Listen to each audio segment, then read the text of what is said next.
stroke merupakan kasus gawat darurat yang harus mendapatkan penanganan medis dengan cepat dan tepat. 24/7 Stroke Emergency merupakan salah satu layanan dari Tahir Neuroscience Center sebagai layanan unggulan atau Center of Excellence yang Mayapada Hospital miliki.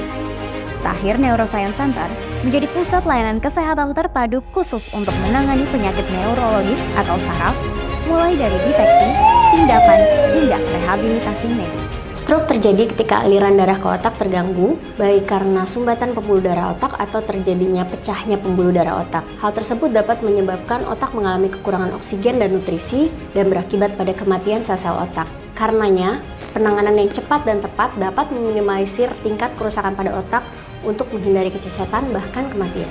Di Mayapada Hospital, kami memiliki layanan 24/7 Stroke Emergency sebagai layanan unggulan tanggap darurat 24 jam penuh untuk menangani kasus kegawat daruratan stroke dengan mengikuti standar protokol door to needle 60 menit atau penanganan stroke kurang dari 60 menit. Ketika menghadapi kondisi kegawat daruratan stroke pada pasien, dokter segera melakukan pemeriksaan fisik, termasuk pemeriksaan jantung, pengambilan sampel darah, serta pemeriksaan stroke lebih lanjut.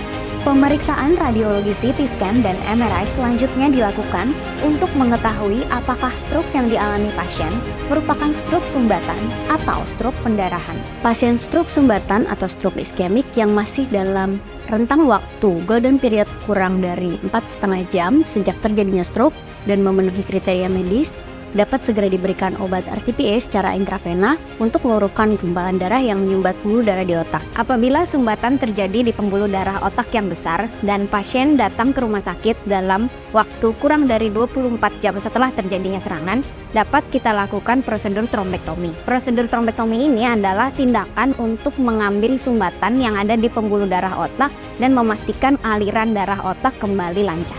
Pada pasien dengan stroke perdarahan, bila didapatkan indikasi kuat secara medis, dapat dilakukan operasi untuk mengeluarkan klot perdarahan dan mengurangi tekanan intrakranial, baik dengan teknik open, microsurgery, dan dengan teknik endoskopi. Bersama tim dokter spesialis dan tenaga medis terlatih yang profesional di bidangnya, serta didukung oleh peralatan medis terkini, Stroke Emergency Mayapada Hospital siap menangani kasus stroke sumbatan maupun perdarahan secara cepat, tepat, dan tanggap. Kami bertanggung jawab penuh terhadap setiap keselamatan pasien yang kami tangani, sehingga dalam setiap kasus kegawat daruratan stroke, kami tidak bisa sendiri. Seluruh tim perawat hingga administrasi layanan stroke emergency memiliki peran yang besar untuk memberikan penanganan kegawat daruratan tidak hanya tepat, tapi juga cepat dan menyeluruh. Kerjasama dan sinergi ini selalu kami terapkan di layanan 24/7 Emergency Mayapada Hospital. Kami selalu berupaya mendukung seluruh dokter dalam menangani setiap pasiennya. Bukan hal yang mudah menghadapi kasus kegawat daruratan, tapi kami tim perawat dan tim medis selalu belajar dan mengembangkan diri kami dipandu oleh tim dokter dan manajemen Mayapada Hospital. 24/7 Stroke Emergency Mayapada Hospital siap memberikan perawatan yang terintegrasi dan menyeluruh untuk semua